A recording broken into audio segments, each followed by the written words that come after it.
Prince William and Prince Harry's closest confidant is speaking out.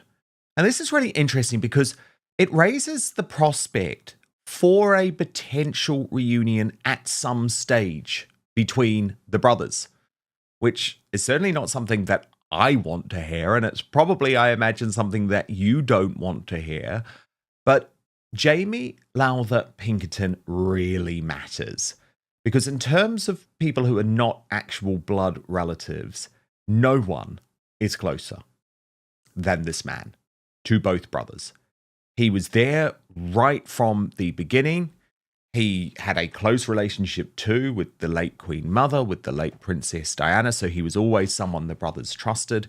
He was in charge of their office for years. He was in charge, I mean, look at him with Catherine, look at the dynamic there. He was in charge with running William and Catherine's wedding. And he is even now a loving godparent to the future king, Prince George. So when Jamie Lowther Pinkerton speaks out, he is described in the Times in this interview as the man who kept their secrets. I do think you have to listen. So Angela Levin, our royal mastermind, Prince Harry's biographer, who also spent a great deal of time in the past with the Duke of Delusion. I'm going to get into the details of what Jamie Lowther Pinkerton says, but from an overall perspective, do you think it's interesting that he has made it clear in this interview that he does still have optimism, that there could be some ability or chance or way or process for Harry in the future to return to the royal fold? And is this part of what Richard Eden in the Daily Mail has described as Operation Thaw? This idea that if enough people connected to the British royal family, if enough people connected to the British government in high positions keep on talking positively about Prince Harry, that eventually the public will change their mind and Prince William might even change his mind. Has the damage between Prince William and Prince Harry become impossible to repair? For years, royal watchers have hoped the two brothers would eventually put their differences aside. But with every new interview, every public appearance, and every fresh headline, those hopes seem to grow more uncertain. Now, many commentators are asking an even bigger question. Has Catherine become one of the strongest voices against a royal reconciliation? And if so, what happened behind palace doors that changed everything? Stay with us, because this isn't just another royal story. It's the story of two brothers, one family, and a relationship that may never be the same again. There was a time when Prince William and Prince Harry appeared inseparable. Following the heartbreaking loss of their mother, Diana, Princess of Wales, the two brothers were often seen supporting one another through public duties and personal milestones. Many believed nothing could come between them. Then everything changed. Harry married Meghan Markle. William married Catherine, Princess of Wales. The brothers started families. Responsibilities grew. And eventually, so did the distance between them. Today, their relationship remains one of the most talked about stories in the world. The turning point came when Harry and Meghan stepped away from royal duties in 2020. What followed was a series of public interviews, documentaries, and Harry's memoir, all of which prompted widespread discussion about family disagreements within the monarchy. Many commentators believe those events significantly affected trust inside the family. Others argue that Harry and Meghan were simply sharing their own experiences. Whatever the perspective, one thing is clear. The relationship between the brothers has faced extraordinary strain. But here's where the story becomes even more emotional. Because many royal watchers believe this isn't just about Harry and William anymore. It's about protecting the future of the monarchy. I don't think William will change his mind. He's heard terribly rude things from Harry for himself, but even worse ones for his wife. And I think he feels absolutely appalled of what his brother has said about Catherine, who he once said he wanted for his sister and he loved her dearly. And I think that he will never change. The other thing is that Harry is after his job, and for him and Meghan, and he doesn't want that. Harry wants to help him. Well, Harry's not the sort of person who's going to now say what he's been told by his brother. He knows too much and he'll start doing other things his way, which will not be William's way. And it's going to be William who's going to be the king. And I don't think he'll like that at all. And as for Meghan, absolutely can't stand her. Neither of them can. And he might have given her a kiss there, but it's not actually meaning anything, I can tell you. And so he's got to stay very careful. You have to be very careful. Somebody can creep round and jump in and get something that they want that you have. It's not on at all. Yeah, no, I'm with you, Angela. But let's take a Good. look at what Jamie Lowther Pinkerton has said. It's interesting, it's very nuanced, and I think it's impossible not to respect this man, Oh, yes.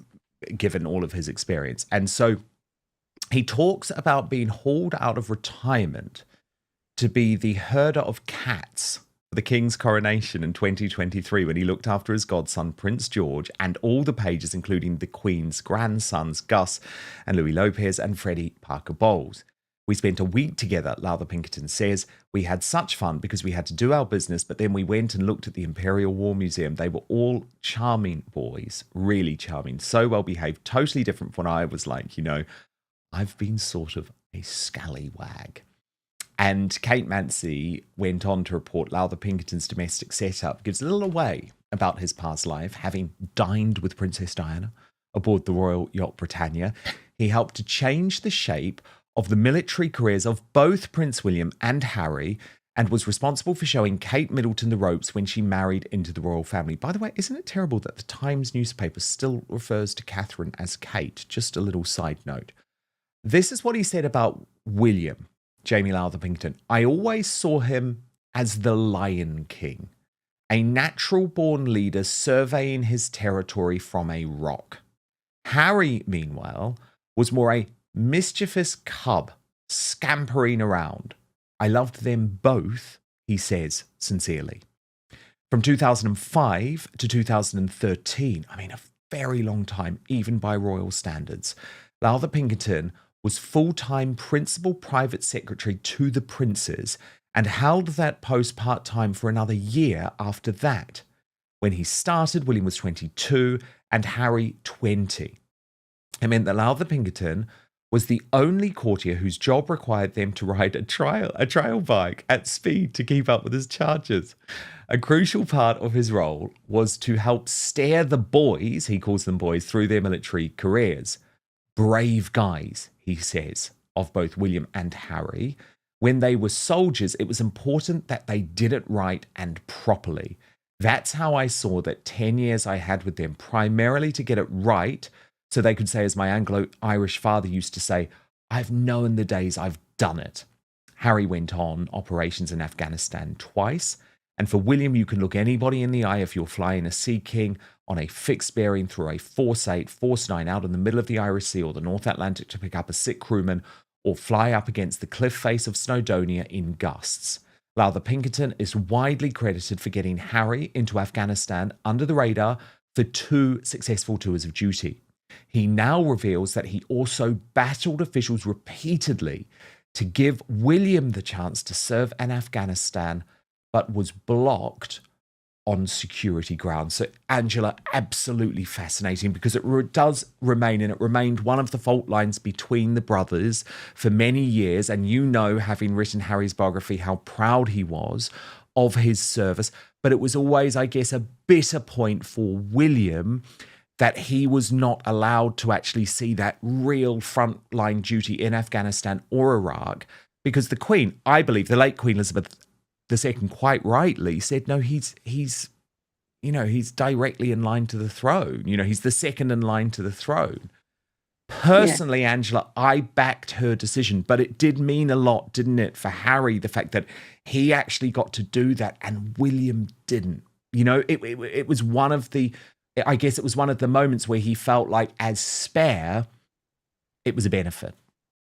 Well, they'd lived together when they were both learning how to sort of fly Yes. various different planes. And they managed it. They managed to work it out. William was upset, but he realized he's irrational, and he realized that he couldn't actually do that. He couldn't be dangerous and be there for somebody to come out and shoot him. Harry didn't do anything very difficult. He had loads of people go with him to be round him and to make sure he was all right. And after he'd gone back once, because Australia knew where he was, so they stopped him being where he was. Yeah, the And Australian magazine New Idea. yes, it was a magazine. And they put him up in the sky, and he didn't have to do very much up there. He just had to go round and round and looking at things and watching them. And I'm not trying to say this in a bad way for him, because it was a brave thing to do, but it wasn't actually very demanding. And, they then took him away quite soon after that. So he was very, very protective. And if they wanted to do the same with William, I think William would have said, "That's not enough for me." And I think that would have been quite different. But when they've had their part, they've had their taste, they can feel quite proud of that. And then life changes, doesn't it? They both got married. They both had a whole different type of life. So they wouldn't want to actually go into the army again. Harry wasn't interested. He told me that, they'd offered him something just to write things up and keep things, in an office. And he said he just absolutely couldn't do it. He would like to fly in a plane, but he realizes he can't do that. He came back very sort of sad and unhappy about it. But, he had the chance, not much, but enough to see what it was all like. Kate Mansi goes on in this tell-all with Jamie Lowther Pinkerton. Presumably, there was more than just a gentle ticking off when Harry wore a Nazi costume for a fancy dress party in 2005.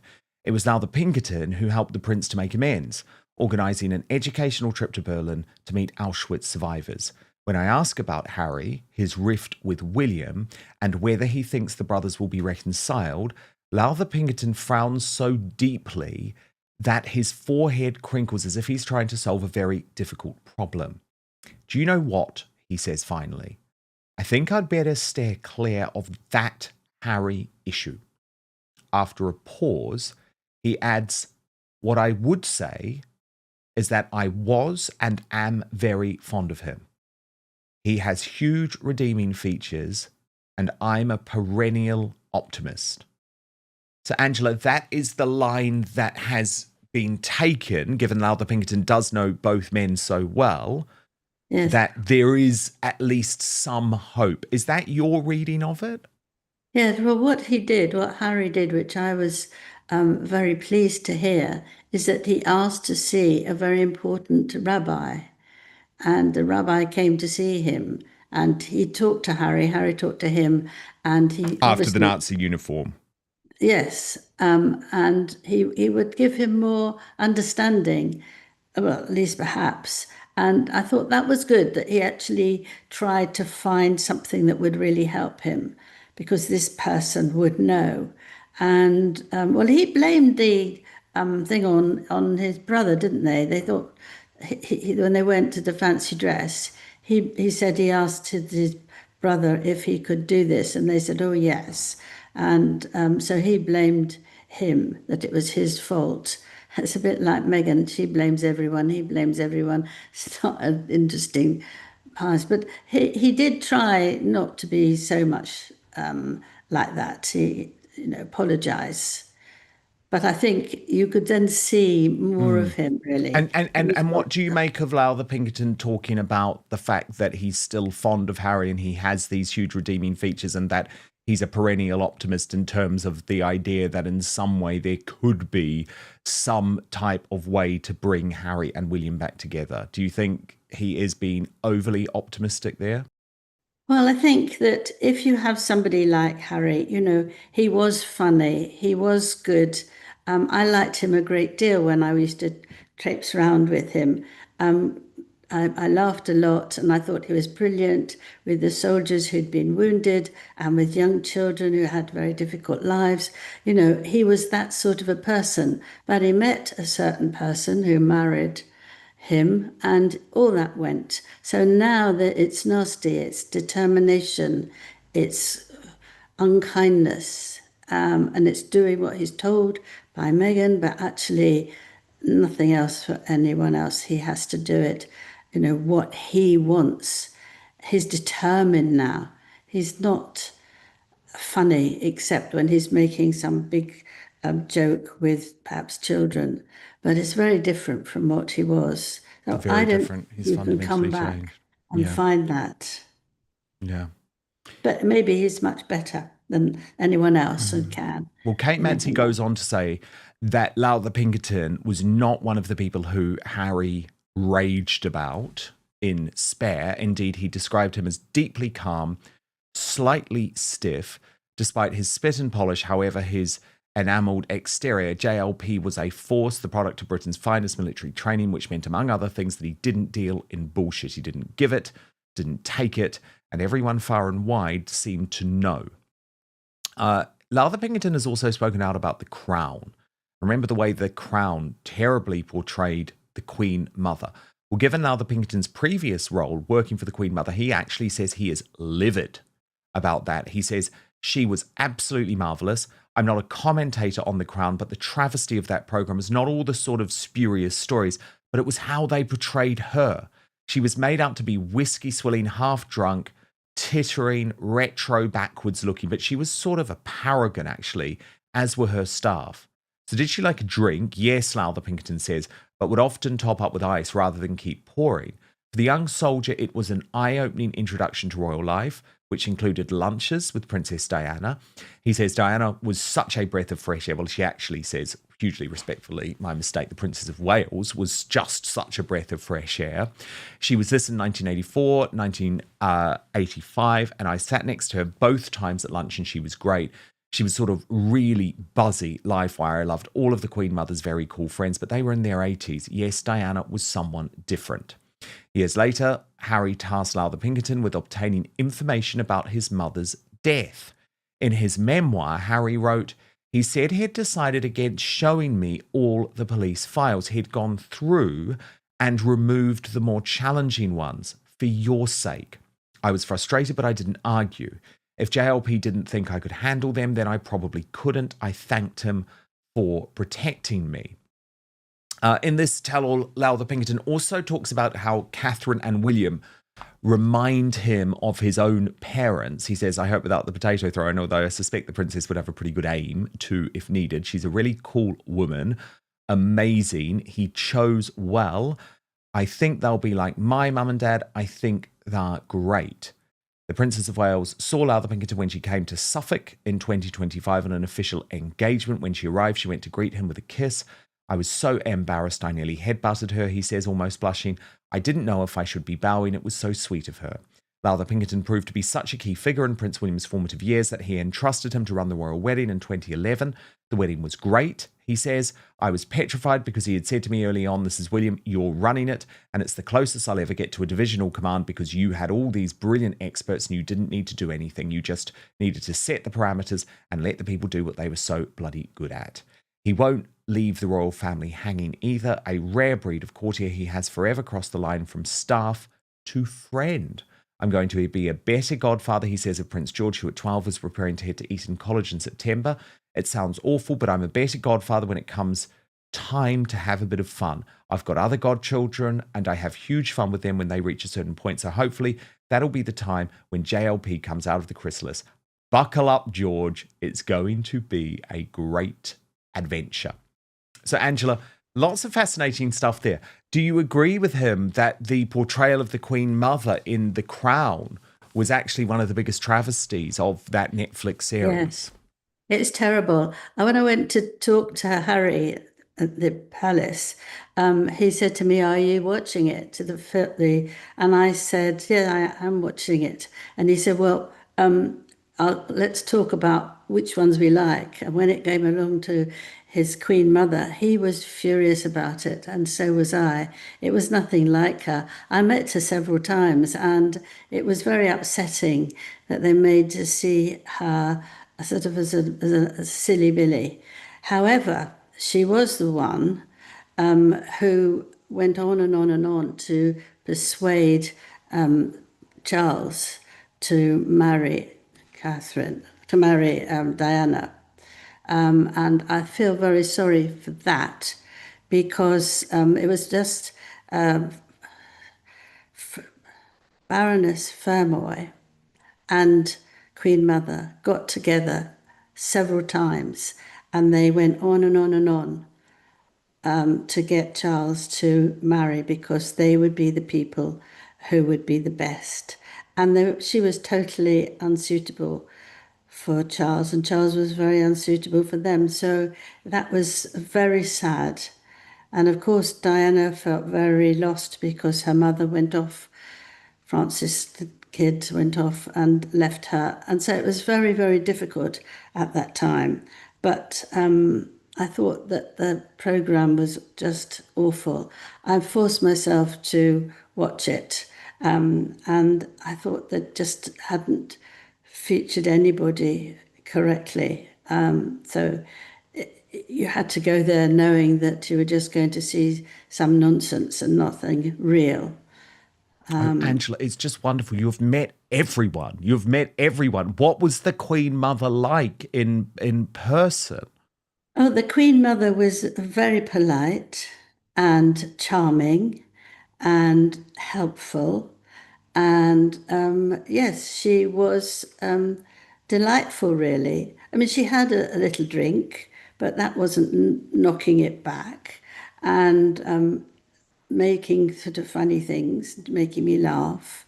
And I liked her very much. She was sort of fun, but she worked very hard when she wasn't doing sort of being fun to help her husband and to be positive during the war.